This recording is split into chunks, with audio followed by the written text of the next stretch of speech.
¿Qué tal? Muy buenas a todos, bienvenidos a un nuevo vídeo aquí en Transicionate. Hoy vamos con otro nuevo vídeo de la serie Conceptos de Trading e Inversión. Ya he perdido la cuenta, creo que es el sexto. Y hoy vamos a hablar de un concepto que viene a continuar el concepto que vimos la semana pasada sobre el riesgo, pero en este caso vamos a hablar del riesgo de una cartera de inversión o de trading. ¿De acuerdo? Porque este concepto que vamos a ver lo vamos a explicar para una cartera de una serie de activos, de un número de activos determinado, pero puede ser aplicado a un número de sistemas de trading determinado. Así que nada, si te interesa, quédate, porque ya verás que estos conceptos les vas a poder sacar muchísimo partido para saber qué riesgo real estás corriendo si estás operando distintos sistemas de trading o distintos activos en tu cartera de inversión. Así que si te interesa, quédate, vamos al ordenador y no me enrollo más. Bueno, chicos, chicas, pues ya estamos por aquí, por el ordenador, como siempre. Y nada, vamos a ver hoy, como he dicho, el riesgo de una cartera, ¿vale? Lo primero que os quiero advertir es que, a diferencia de la rentabilidad esperada de una cartera, ¿vale? El riesgo medido por la volatilidad de una cartera no es tan intuitivo como el concepto de rentabilidad de una cartera, donde simplemente multiplicábamos la ponderación que tenía un activo en nuestra cartera por su rentabilidad, ¿vale? De ese activo, y lo sumábamos al resto de ponderaciones por sus respectivas rentabilidades.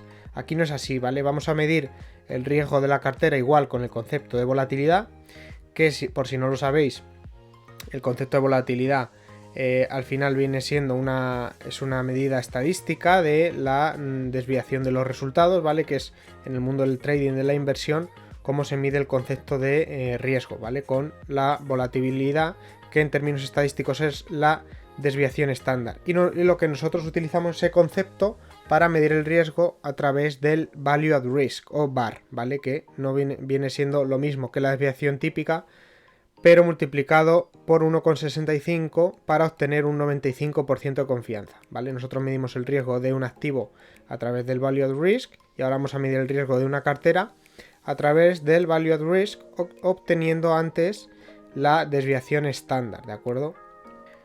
En definitiva, por si todo esto que os estoy comentando es muy lioso, ahora lo vais a entender sin problema, pero básicamente para calcular el Value at Risk de una cartera formada por diferentes activos, como vamos a ver, además del riesgo individualizado de cada uno de los activos que lo componen, es necesario conocer la relación que tienen esos activos entre sí, es decir, la correlación que tienen esos activos entre sí.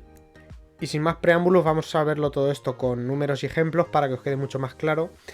Y bueno, aquí en pantalla tenéis la fórmula que se utiliza para calcular la volatilidad de una cartera con dos activos. La voy a ir explicando poco a poco para que lo entendáis. La fórmula es la siguiente: con esto tenemos la desviación típica, la desviación estándar, ¿vale? Que luego el resultado multiplicado por 1,65 nos da el value at risk, ¿de acuerdo? El VAR. Entonces, empezamos. Lo que queremos calcular es la desviación típica. La desviación típica es la raíz de la varianza, con lo cual abrimos raíz y dentro empezamos a meter W1, que significa la ponderación del activo 1, ¿vale? Ya sea una acción, un índice, un sistema de trading incluso, multiplicado por la volatilidad del activo 1, ¿de acuerdo?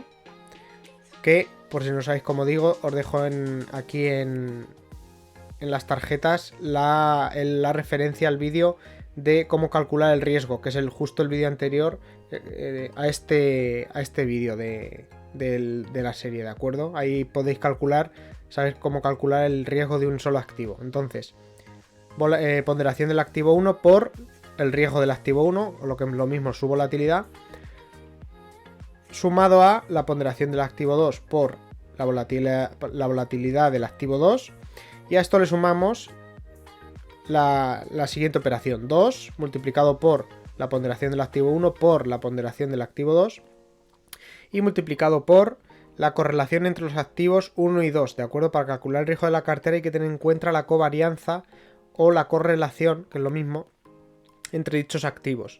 Y a esto le multiplicamos la volatilidad del activo 1 y la volatilidad del activo 2. Esto parece un churro muy grande, pero vais a ver que ahora lo vais a entender perfectamente con un ejemplo, como digo siempre. Fijaos, aquí tenemos a Jesús, ¿vale? Este trader o este inversor se llama Jesús, más bien en este caso inversor, y tiene una cartera de inversión formada por dos activos, ¿de acuerdo? La clásica cartera que todos conoceréis de 60-40, de 60% acciones y 40% bonos. Por cierto, si aún no lo has visto, te dejo por aquí, en una tarjeta, un vídeo donde te enseño una metodología con la que podrías conseguir entre un 13 y un 26% de rentabilidad media anual dedicando solamente 10 minutos al mes. Un sistema de inversión, de trading de largo plazo en el que operarás con ETFs y, lo dicho, te llevará nada más que 10 minutos al mes. Así que échale un vistazo porque seguro que te interesa. Entonces, Jesús dedica un 60% a comprar SP500 a través del ETF SPY. Y el VAR calculado del SPY en los últimos 45 días, que lo he calculado yo en Excel, no voy a bajar al barro en este vídeo para calcularlo, haré otros vídeos para ello, pero básicamente el VAR calculado en estos últimos 2 meses del SP500 es de 5,81%, ¿de acuerdo? Por otro lado tenemos que Jesús invierte el 40% en bonos americanos, que lo he representado en el ETF TLT, ¿de acuerdo? TLT, bonos americanos a 20 años. Y el VAR de este activo últimamente ha sido más volátil en estos últimos 2 meses, es de 8,32%. ¿Por qué he utilizado 2 meses para calcular el Value at Risk? Pues bueno, no hay... al final, si quieres calcular la volatilidad histórica hay que utilizar muchos más datos históricos, pero si quieres calcular la volatilidad reciente, pues no te puedes ir muy atrás. Yo utilizo 2 meses porque, por ejemplo, son los días que utiliza DarwinX para calcular el Value at Risk en su plataforma. Utiliza 45 días, pues he utilizado el mismo periodo. Y la correlación que tienen SPY y TLT, que también lo he calculado en Excel, pero no voy a entrar en este vídeo, como digo, en cómo calcularlo, es de 0,33. ¿Y qué es la correlación? Pues simplemente la correlación nos mide cómo se mueve un activo con respecto a otro, ¿de acuerdo? Y oscila entre 1 y -1, ¿de acuerdo? Entonces, si la correlación fuera de 1, significa que cuando el SPY suba un 3%, el TLT sube un 3%. Si el SPY baja un 3%, el TLT baja un 3% también. Correlación de -1 nos diría la correlación inversa, es decir, que cuando el SP sube un 3%, por ejemplo, el TLT bajaría un 3%. Entonces, entre -1 y 1, ahí tenemos la mayoría de los valores, ¿de acuerdo? Y en este caso están correlacionados positivamente un 33%, valga la redundancia, ¿de acuerdo? Entonces, por ejemplo, si el SP sube un 10%, el TLT subiría un 3,33%. Y viceversa para si el SPY baja. ¿De acuerdo? Más o menos, espero haberme explicado, pero básicamente están ligeramente correlacionados. Entonces, ¿cuál es el VAR mensual de la cartera? Teniendo en cuenta la fórmula que hemos explicado y estos datos, pues simplemente habría que calcularlo, ¿de acuerdo? Nos vamos aquí y decimos desviación típica o volatilidad de la cartera es igual a la raíz de todo esto y vamos a ir viéndolo. Ponderación del activo 1, que son las acciones, 0,60, porque es un 60%, ¿de acuerdo? 0,60 elevado a 2 al cuadrado, multiplicado por la volatilidad del activo 1, en este caso 5,81, que es el VAR, lo ponemos aquí, elevado al cuadrado.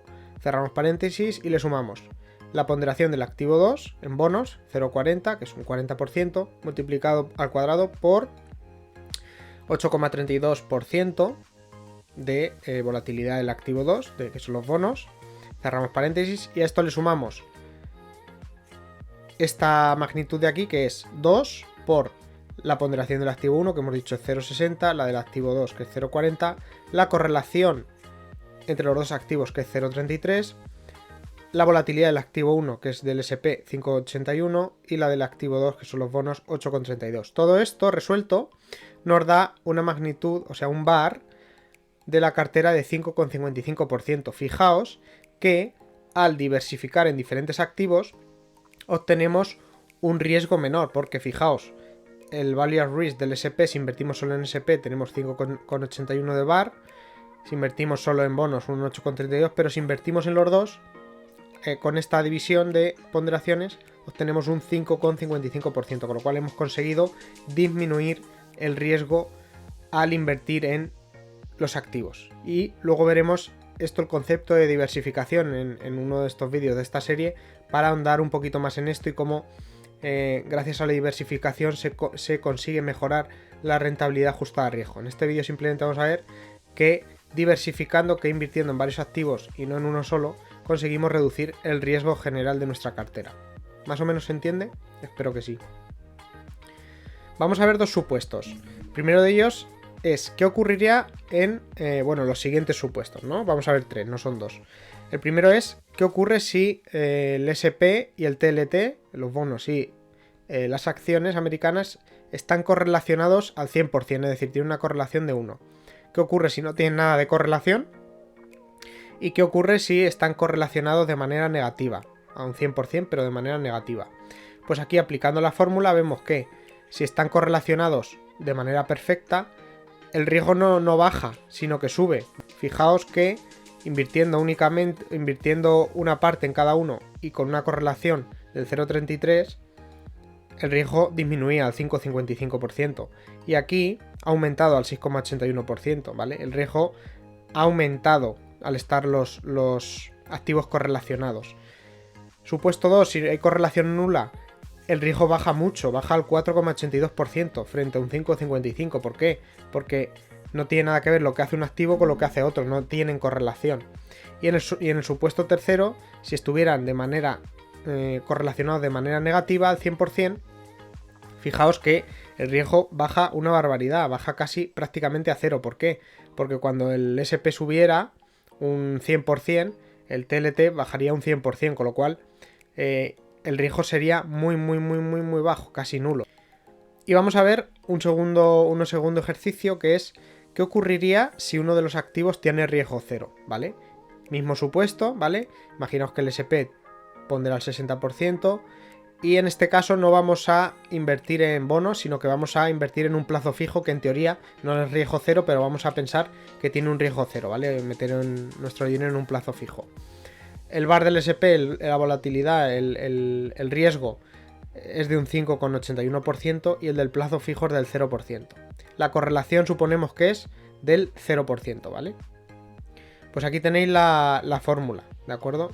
¿Y cómo se simplifica esta fórmula? Pues simplemente cuando uno de los activos tiene riesgo cero, el cálculo es muy sencillo, porque solo vamos a tomar los datos del activo que tiene riesgo, es decir, vamos a hacer la raíz de 0,60 al cuadrado, que es la ponderación, por el riesgo del activo que tiene riesgo elevado al cuadrado, y ese es el resultado, ¿vale? 3,49%. Fijaos que solo haríamos esta operación de aquí. W1 al cuadrado, aquí lo tenemos, por volatilidad 1 al cuadrado, aquí lo tenemos. Y todo esto, como está multiplicado por 0, fijaos, todo lo que se multiplica por 0 es 0. Entonces toda esta magnitud es 0 y toda esta magnitud, toda esta operación y toda esta operación son 0. Con lo cual no influyen. Y fijaos que la volatilidad, el riesgo, el VaR, baja muchísimo también, baja al 3,49. Con lo cual es bastante interesante invertir en activos, sobre todo, pues eso, o que no tengan riesgo, como puedan meterlo en la cartera, como puede ser un plazo fijo, si para inversores sobre todo más conservadores, o activos que estén muy descorrelacionados o correlacionados negativamente. Eso es muy interesante y, como hemos visto, disminuye nuestro riesgo de la cartera en su conjunto, en lugar de invertir todo a una carta, todo a un activo, poner todos los huevos en la misma cesta. Y ahora vamos a rizar el rizo todavía más y vamos a llegar hasta aquí, vamos a llegar hasta 3 activos. Fijaos que aquí seguramente os asustéis, pero no es nada complicado, ¿vale? Simplemente la fórmula para calcular la volatilidad de una cartera que esté formada por 3 activos o 3 sistemas de trading, por ejemplo. Yo mismo lo utilizo para mis sistemas, este tipo de fórmulas para calcular la volatilidad general de la cartera, el VaR que tengo en todo mi trading de mi portfolio de sistemas. Pues utilizo esta fórmula y vamos a explicarla. Y es simplemente igual, ¿vale? Hacemos la raíz y metemos dentro todo. La ponderación del activo 1 al cuadrado por la volatilidad del activo 1 al cuadrado, igual que antes, sumado a la ponderación del activo 2 por la volatilidad del activo 2, sumado a la, como hay un tercer activo, ponderación del activo 3 por volatilidad del activo 3. Y ahora la correlación, vamos a tener 3 operaciones más, ¿vale? Porque hay 3 correlaciones. tenemos correlación del activo 1 con el activo 2, la correlación del activo 2 con el activo 3 y la correlación del activo o el sistema 1 con el activo o el sistema 3, ¿de acuerdo? Entonces, nada, hacemos esta operación, 2 multiplicado por ponderación del activo 1 por ponderación del activo 2 por correlación entre el activo 1 y 2 por volatilidad del activo 1 por volatilidad del activo 2, lo mismo con el 2 y 3 y lo mismo con el 1 y 3, ¿vale? Aquí tenéis toda la información abajo, pero lo vamos a ver con un ejemplo, que es mucho más sencillo. Fijaos a Olga, ¿vale? Olga, imaginaos que es una inversora que ya no invierte en dos activos, invierte en tres. Invierte en acciones, invierte en bonos, invierte en materias primas. Y pone su dinero de manera que reparte un tercio a cada activo. Mete el 33 en acciones, el 33 en bonos y el 33 en materias primas. Y con el 1% que sobra se va a cenar con su marido, que le va a hacer muy feliz. Es una broma, ¿vale? En los cálculos he utilizado un tercio para que esto sea en realidad el 100% la suma de todo. Entonces fijaos, tenemos los cálculos aquí, mismos datos, SPY, 33% de ponderación ahora, su volatilidad la misma, 5,81%, el TLT, su VaR igual, el mismo, 8,32%, y el DBC, que es el ETF que representa una cesta de materias primas, tiene un VaR calculado también con en el mismo periodo que estos, del 5,62%, mensual, al 95% de confianza, siempre, ¿vale? Hemos calculado también en Excel las correlaciones entre el activo 1 y el activo 2, entre las acciones y los bonos, que era 0,33, ya lo hemos visto en el ejemplo anterior. Hemos calculado la volatilidad, la correlación entre los bonos y las materias primas, que es de un 0,15, es la más baja de las tres, y la correlación entre las acciones y las materias primas, que es de un 0,20. ¿De acuerdo? Vamos a aplicar la fórmula, todo este churro. Aquí lo veis todos estos cálculos, ¿vale? Que es simplemente, pues vamos a ir comentándolo muy rápido. Ponderación del activo 1 por volatilidad del activo 1 es 0,33, que es como pondera, al cuadrado por el VaR del SPY, 5,81, aquí lo tenéis al cuadrado, más ponderación del activo 2, 0,33 al cuadrado, por volatilidad del activo 2, que es el TLT, los bonos, 8,32%, más ponderación del activo 3, 0,33 igual, al cuadrado, por el VaR del activo 3, que son las materias primas, 5,62% al cuadrado, más 2 por, ahora cogemos el activo 1 y 2, 2 por ponderación del activo 1, ahí lo tenéis, 0,33, ponderación del activo 2, 0,33, por correlación del activo 1 y 2, aquí lo tenéis, 0,33, por la volatilidad del activo 1, SPY 5,81, por la volatilidad del activo 2, 8,32, ¿vale? Esto le sumamos, otra vez, abrimos paréntesis, 2 por ponderación del activo 2, que es TLT, 33%, ponderación del activo 3, 0,33, por la correlación entre el activo 2 y 3, que es TLT y DBC, 0,15 es la correlación, por la volatilidad del activo 2, que son 8,32%, por la volatilidad del activo 3, 5,62%. Cerramos paréntesis y abrimos el último paréntesis, 2 por ponderación del activo 1, 0,33, ponderación del activo 3, 0,33, correlación entre el activo 3, entre el activo 1 y 3, perdón, SPY y DBC, 0,20, por el VaR del activo 1, SPY 5,81, y por el VaR del activo 3, 5,62. Todo este churro que yo hago en Excel, las operaciones, me ha dado un resultado de 4,63%. Fijaos que al inicio veíamos que invirtiendo en dos activos, 60 acciones, 40 bonos, teníamos un value at risk de 5,55%. Y fijaos que ahora lo hemos conseguido bajar aún más, metiendo un tercer activo. Ya lo hemos bajado del 5,55 al 4,63, ¿vale? Hemos bajado bastante el riesgo. Y fijaos aquí que invirtiendo en cada uno de los activos tenemos más riesgo que invirtiendo en los tres a la vez. Este es el efecto de diversificación que explicaremos más adelante en esta serie. Este es el efecto que tiene no poner todos los huevos en la misma cesta, que el riesgo general de nuestra cartera baja, y veremos, como he dicho antes, cómo afecta esto a la rentabilidad ajustada a riesgo, que en la mayoría, en muchísimas ocasiones, va a mejorar esas métricas de rentabilidad ajustada a riesgo. Bueno, hasta aquí el vídeo de hoy, espero que os haya gustado, como digo siempre, que interioricéis este concepto del riesgo de una cartera, ¿vale? Que lo apliquéis, porque realmente No es un concepto tan intuitivo como la rentabilidad de una cartera. El riesgo de una cartera conlleva una serie de cálculos, como hemos visto, así que os animo a que me preguntéis todas las dudas que tengáis por aquí por comentarios, ideas, sugerencias, como digo siempre, estoy abierto. Pero os recomiendo eso, que si vais a hacer trading, vais a invertir en diferentes activos, pongáis el trabajo y lo utilicéis, porque de alguna manera os va a ser de mucha utilidad y es la única manera de medir el riesgo que estáis corriendo con vuestra cartera, no solo con un activo o un sistema de trading. Así que nada, lo que digo siempre, dejadme un buen like, suscribíos si aún no lo estáis y activad la campanita de notificaciones que os lleguen los avisos de los próximos vídeos. Y lo que digo siempre, si quieres transicionar tu vida, estás en el canal adecuado. ¡Transiciónate!